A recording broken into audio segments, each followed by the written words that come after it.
अपने ऊपर भरोसा क्यों नहीं। इस अध्याय के हम प्रथम भाग को कर चुके हैं। आज हम इसके अगले भाग पर विशेष चर्चा करेंगे। तो चलिए शुरू करते हैं। यहाँ पर आचार्य जी हमें बताते हैं कि चैतन्य मन, चैतन्य समझते हो, चेतना, जानना। जानना तुम्हारा स्वभाव है। तथ्य तुम्हारे सामने आकर प्रकट होकर खड़े होते होंगे, तुम उन्हें कब तक झुठलाओगे। तुमसे भले ही कह दिया जाए कि बहुत सुंदर भविष्य ऐसा ऐसा होता है, पर तुम्हें तो साफ दिखाई दे रहा है ना कि मुझे जिस ओर आकर्षित किया जा रहा है वहाँ अंधेरा ही अंधेरा है। तुमसे भले ही कह दिया जाए इस प्रकार के जीवन में बड़ा सुख है, पर तुम्हारे पास भी बुद्धि है और मन है जो देख रहा है कि इसमें सुख नहीं मिल रहा। कोई कमी है, कोई कमी है। अब तुम किस पर यकीन करोगे? पूरी दुनिया तुम्हें बताने में लगी हुई है कि यही तो है सुख, और तुम्हें वो सुख महसूस ही नहीं हो रहा।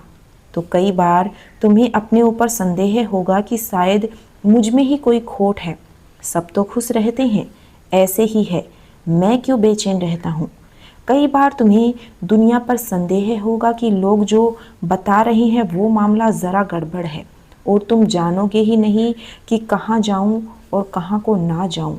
तो एक विकल्प तो तुम्हारे पास ये है कि पूरी तरह दुनिया की ही बात सुन लो, पर मैं तुमसे कह रहा हूँ तुम नहीं कर पाओगे, क्योंकि तुम जिंदा हो, चैतन्य हो। मशीन नहीं हो कि तुम्हारी प्रोग्रामिंग कर दी जाए। मशीन नहीं हो कि आकर कोई सूचना भर दे और तुम उस सूचना को दोहराते फिरो। तुम्हारे पास अपनी कॉन्शियसनेस है, चेतना है। और दूसरा तरीका है कि विश्वास में जी पाओ और यकीन में जी पाओ, श्योरनेस यानी स्थिरता में जी पाओ, निसंदेह होकर जी पाओ।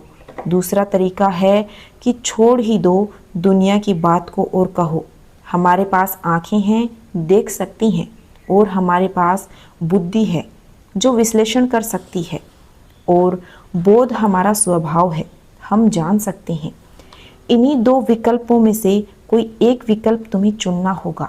अगर तुम्हें यकीन में जीना है, वो दो विकल्प क्या हैं मैं दोहरा रहा हूँ। पहला विकल्प है कि पूरी तरह मशीन ही हो जाओ, मुर्दा हो जाओ, पूरी तरह मुर्दा हो जाओ। और दूसरा विकल्प है कि पूरी तरह जिंदा हो जाओ।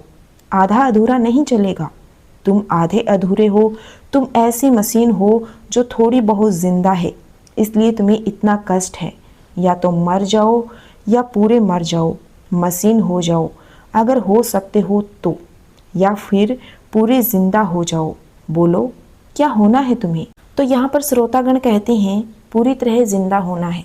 इसके जवाब में आचार्य जी ने बताया पूरा जिंदा होना है आफत का काम है।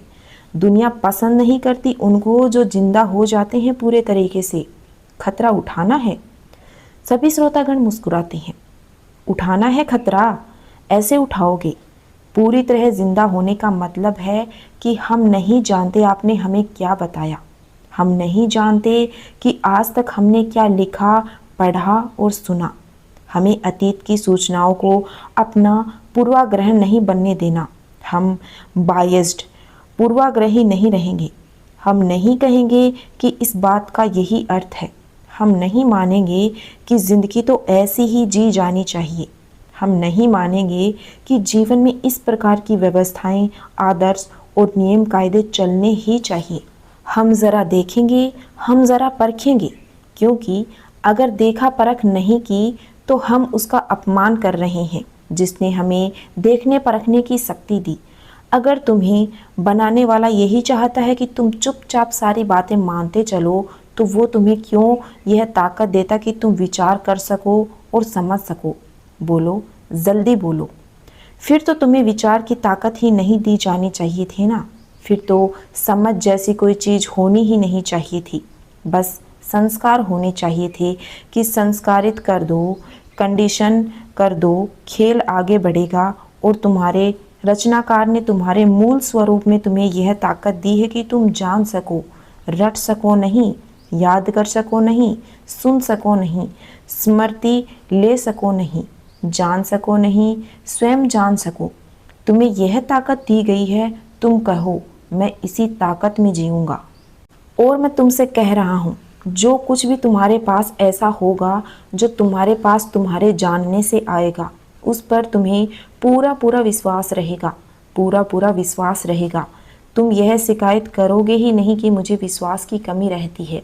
देखो, जब तुम्हें किसी चीज़ पर विश्वास नहीं रहता ना, तो तुम कौन हो वह जिसे किसी भी चीज़ पर विश्वास नहीं, तो तुम्हारा अपने ऊपर भी विश्वास नहीं रहता।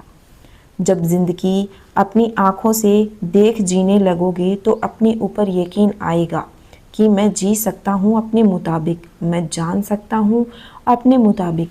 इसी बात को मैं दोबारा दोहराना चाहूँगी कि जब ज़िंदगी अपनी आँखों से देख जीने लगोगे तो अपने ऊपर यकीन आएगा कि मैं जी सकता हूँ अपने मुताबिक, मैं जान सकता हूँ अपने मुताबिक।